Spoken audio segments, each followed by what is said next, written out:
Howdy y'all, welcome back to another episode of Modded Minecraft. Did some work since the last episode. Haven't really been able to record. It's freaking summertime. I got more people in this place than in and out all day long. Eating my food, getting my place dirty. Sucks. Only have one more to get out of school though, and hopefully they'll all move on and start their own, get their own damn place. But mostly everything up here is gone. I've still got, just some sugar cane and crap up here, some animals. I haven't moved any of them down yet. Still trying to figure out where I'm going to put them. You'll notice the big column's gone. Our spawner's still up there. In fact, we're going to do some, in this episode, we're going to kind of adjust that a little bit. I already did, but if we go down and take a look, let's go down here real quick. You can see some visual changes. Changed kind of the look. I changed over these laboratory blocks. I really like the way these things look. Very nice and clean. I'm probably going to get rid of the redstone furnace and pulverizer and go with the sag mill and the alloy smelter. Just because the alloy smelter, which is also kind of like your furnace, upgraded uses less power than the redstone furnace does, upgraded to the same tier. So I'll probably just be switching over to those since I need one for a lot of the things, so I might as well just have one there, because the redstone furnace is just a furnace, basically. We added this little screen right here, kind of shows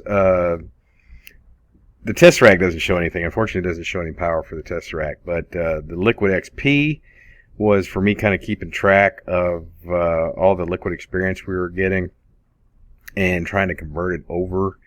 It was a nightmare. I was always constantly changing out the barrels. So I kind of came up with a solution for that. And then even that was still a pain in the ass because I would have had to automate changing the barrels.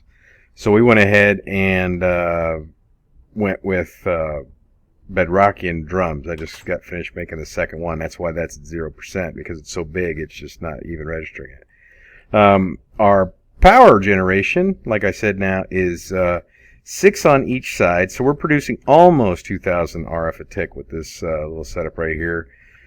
Fuel is no problem so far. Not a problem.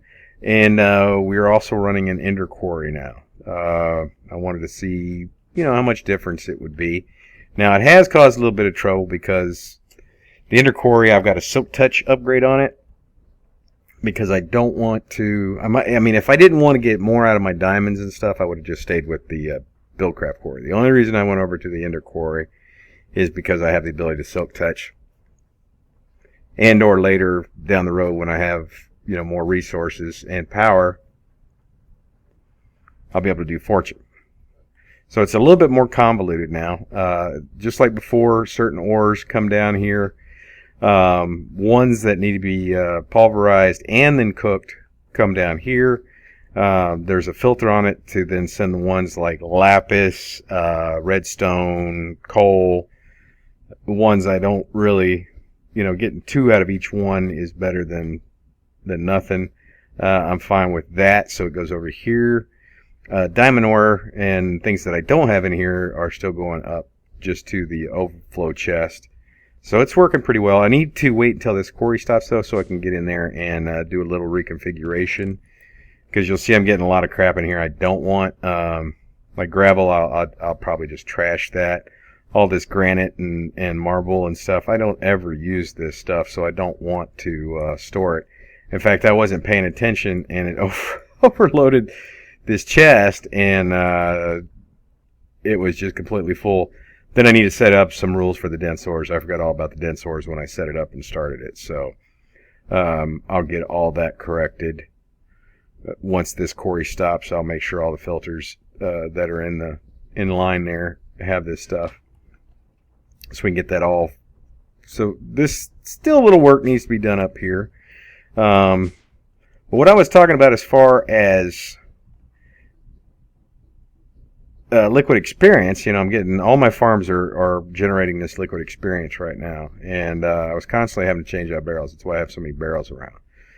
So I wanted to kind of go with these Buildcraft tanks just because back in the day, back in 1.24 or 2.5 or whenever I started doing modded stuff, Buildcraft was kind of your pretty much everything as far as you know, as your quarry. It was your, you know, your engines, your power, everything was Buildcraft.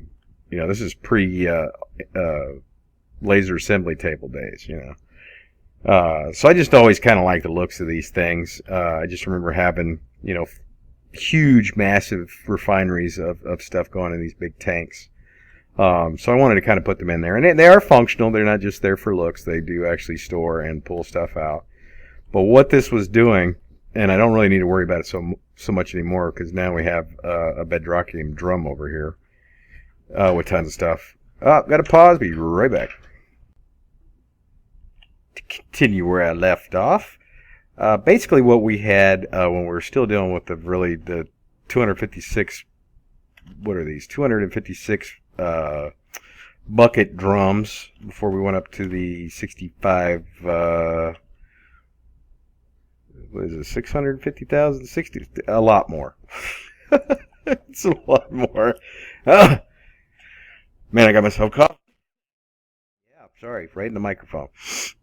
But what we're using here is a liquid monitor from RF Tools. I was trying to get into this a little bit. The screen upstairs is from Liquid Monitor. Those are really neat. If you'd want to, I'm probably going to use some for like labels for like the rooms. Like you can put them here. You can make them bigger or invisible or whatever. But if you want to just do text, you do need like this screen monitor thing, but it doesn't require any power. If you want it to do any of the checking, like the module I have in there right now is checking this drum to see what its fluid level is, and it's reporting it on that monitor. So I could kind of keep an eye on it because it was just overflowing if I wasn't changing these barrels out. I don't think that'll be a problem anymore. I may even pull this out now. But what this was doing, it was checking that barrel, or that drum. I had it right on the other drum, and I had it set to, excuse me, what the hell is with hiccups every time I start talking? It would check, and when it got to over 99%, which basically when it got to 100%, it would turn off this redstone signal, which would turn on the XP shower head in there, and it would go down into the sewer. The sewer then would turn it over into mob essence, and then fill up this side. And then what I was doing is I was using this mob essence in a real ghetto kind of mob farm over in the Nether to get the wither skulls, because a lot of the stuff I want to do in this, especially like in Ender IO and Draconic Evolution, requires Ender stars, and I don't have a really good way of getting wither skulls, except for because I can't really afford power wise the power stuff, and they all require broken spawners with the exception of MFR, where you can make a you can just catch them with a safari ball. So that's the way I'm choosing to go right now. But to make the Bedrockium drums, this is kind of neat. Hello. Just froze there for a second. To make the Bedrockium drums, if we go down here, I made a very, very simple little setup. And this again uses RF tools. I really like this. And this is the Crafters. This is a tier 3 crafter. You could probably do it with a tier 2 or a series of tier 1s, but they're really cheap to make. You just make pretty much the first one, and then you put the first one in the second one with the same material, so on, and it makes these little crafters. And what this does, is this thing still on? Oh yeah, it is. I guess it's still on. What this does is you can set up to 8, I believe, in this one, 8 different recipes. And they'll kind of do them in order. So what I've got here is just, your real basic cobblestone generator. It's pumping that stuff over here into the crafter, and it's saying, okay, I'm going to compress all the cobblestone into compressed cobblestone. and then I'm going to compress, and then it's going to keep it all in here. Okay, you have a internal and external. External will pump it out into something else. Then it's going to go into double compressed and then triple compressed, and then I also did some quadruple. I pulled one of them out and then applied it so the recipe wasn't valid, just so it wouldn't make that anymore. And then I made enough of that to make 2 bedrockium drums. Really ate into my diamonds, but I really needed to do it because the plan of what I want to do, if we go up and take a look. Oh, I got some new armor, by the way. I went to the dark plate from Ender.io. It's not super stuff, you know, but it is better than the diamond, and it does. I went ahead and, okay, now this is weird, but you have these empowering levels, and when you make a piece, it pretty much tells you what each level, you know, it tells you on the kind of the description here when you hit shift what the next level would require. So but what's funny is the very first level I think is more expensive than the highest level, which is Noctatic Capacitor. First level is like was it Empowered Gem or Vibrant Gem or something, but it's I think it's more expensive than making the other stuff. The other stuff's just a pain in the ass because you got to make it. But what I want to do up here is, you'll see I basically cut it in half. Okay. I wasn't getting a lot of, I was getting some weird spawns up there. When I went up there, I saw that the little Blizz guys, of course, they're leaving snow everywhere. So I kind of did what I did in the old light version, is I have shelves, and as soon as they spawn, they get thrown off the shelf, pretty much into the wall you're looking at right here. And then conveyor belts push them down this hole. Now, when I first did it, I figured, okay, well, it'll just throw them all down in there. I didn't take into account spiders, so I did not slab it when I closed it up again. And I noticed I wasn't getting a lot of spawn, so I went up to the very top, cracked it open, and man, there must have been like 50 frickin' spiders in there.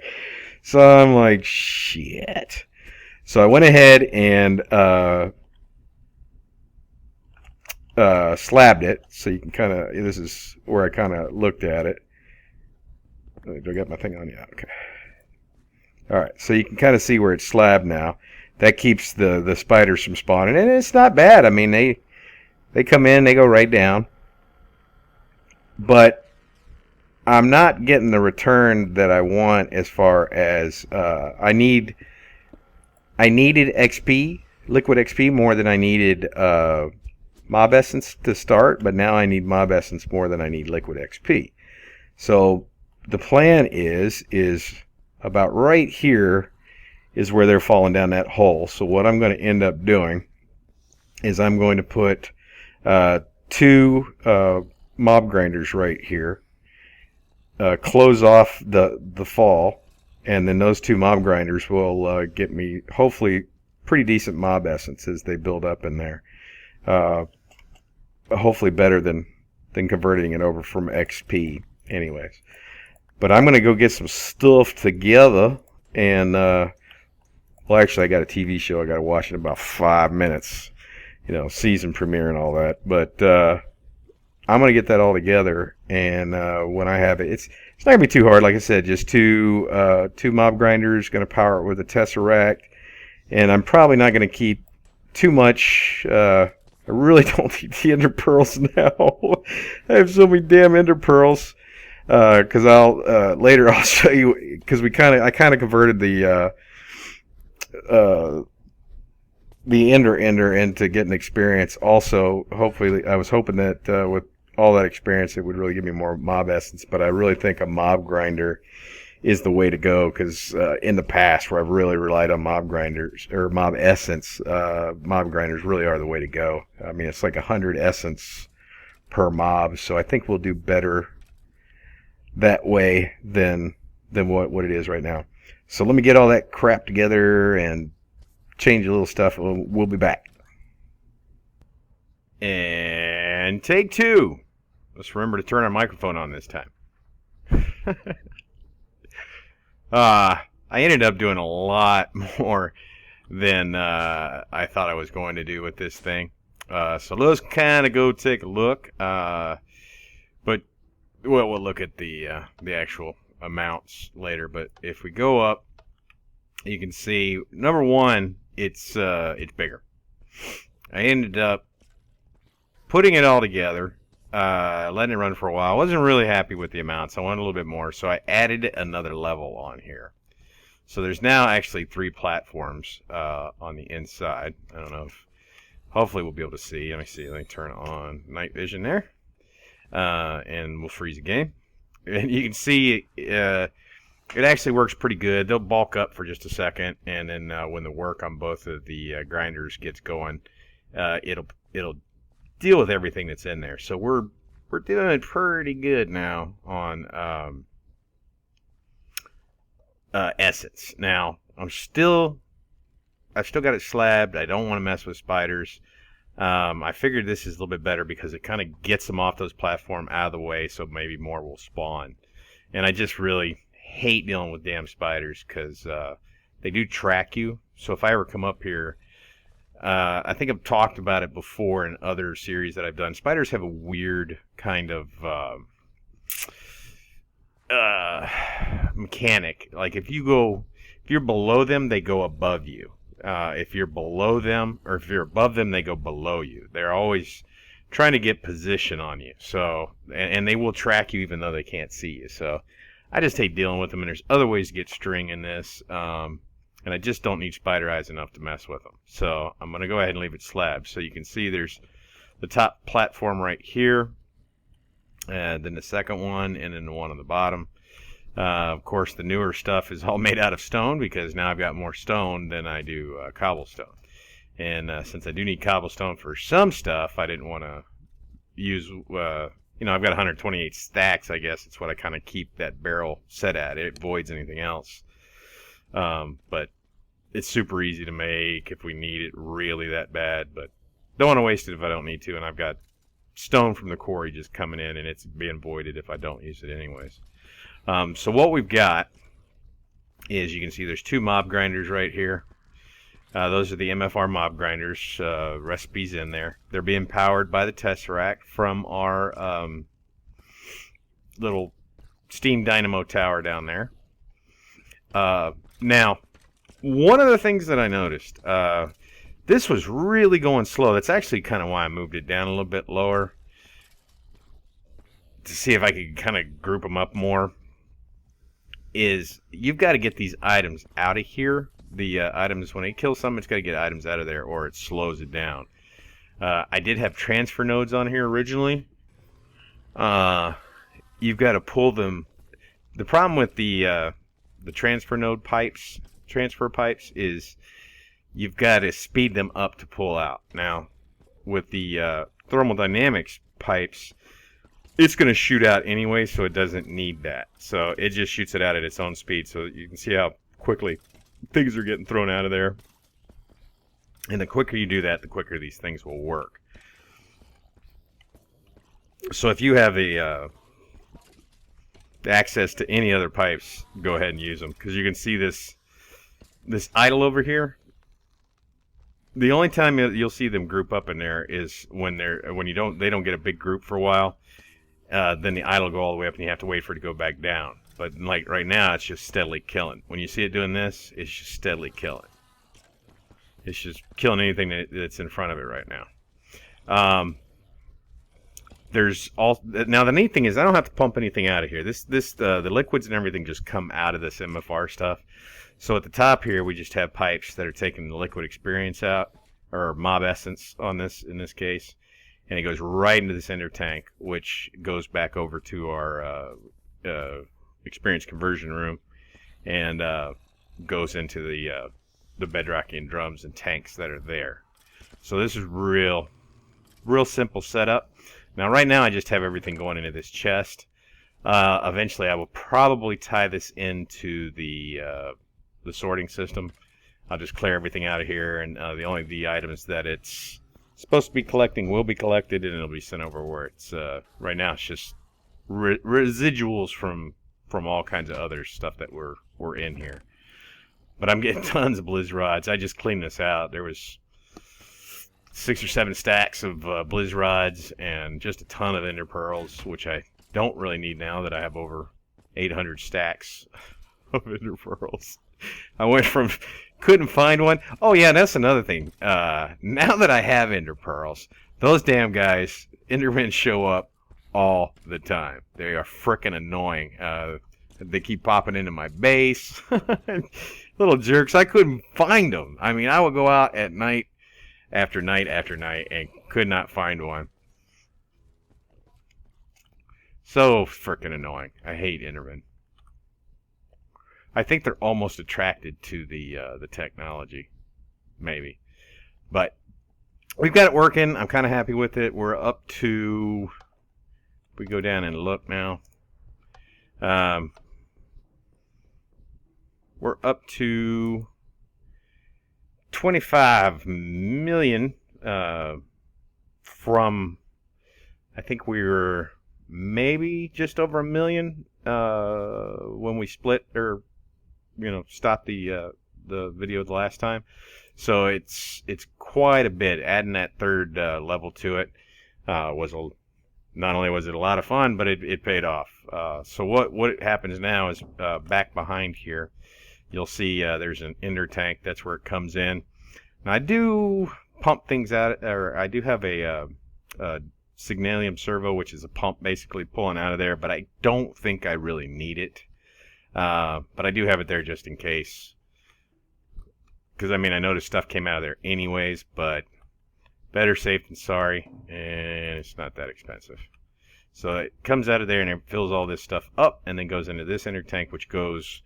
the only place it goes right now is over to the nether, to our little kind of ghetto wither skeleton farm, so I can get some wither skulls. And right now I got 22.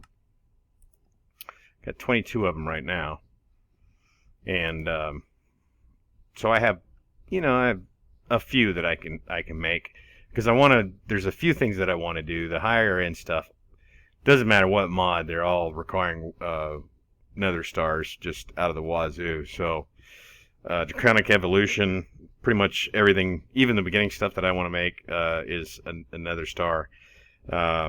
Calculator, which is a mod that I just kind of started getting into, and we can kind of talk about that just for a second, but we'll probably go over that in another one. Now, calculator, this is a dynamic calculator right here. This is kind of their higher end crafting table. You have at the top, you can either get the handheld versions of these or get yourself a dynamic one, which is like combines all of them. So this is a calculator. This is a scientific calculator, and I believe this is an atomic calculator.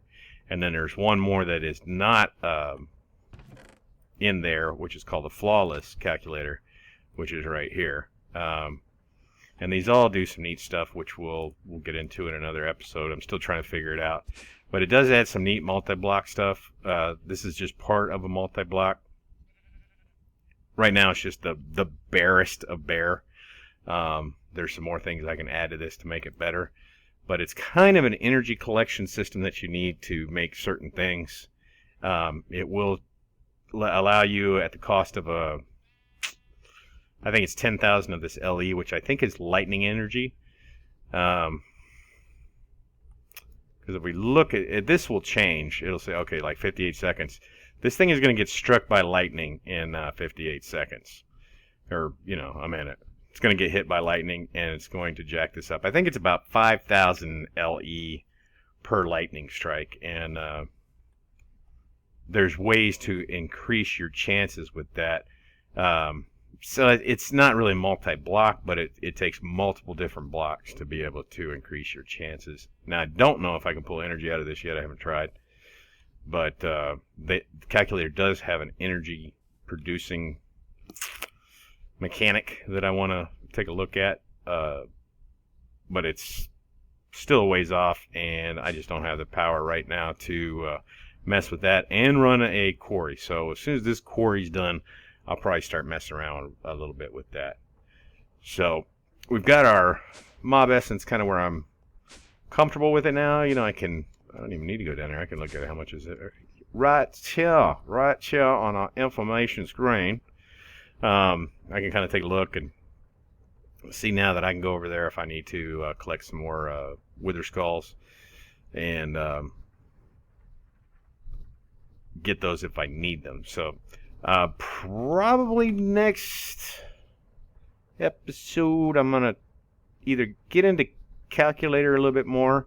Not a lot of information on it. There is a wiki, but it's kind of light.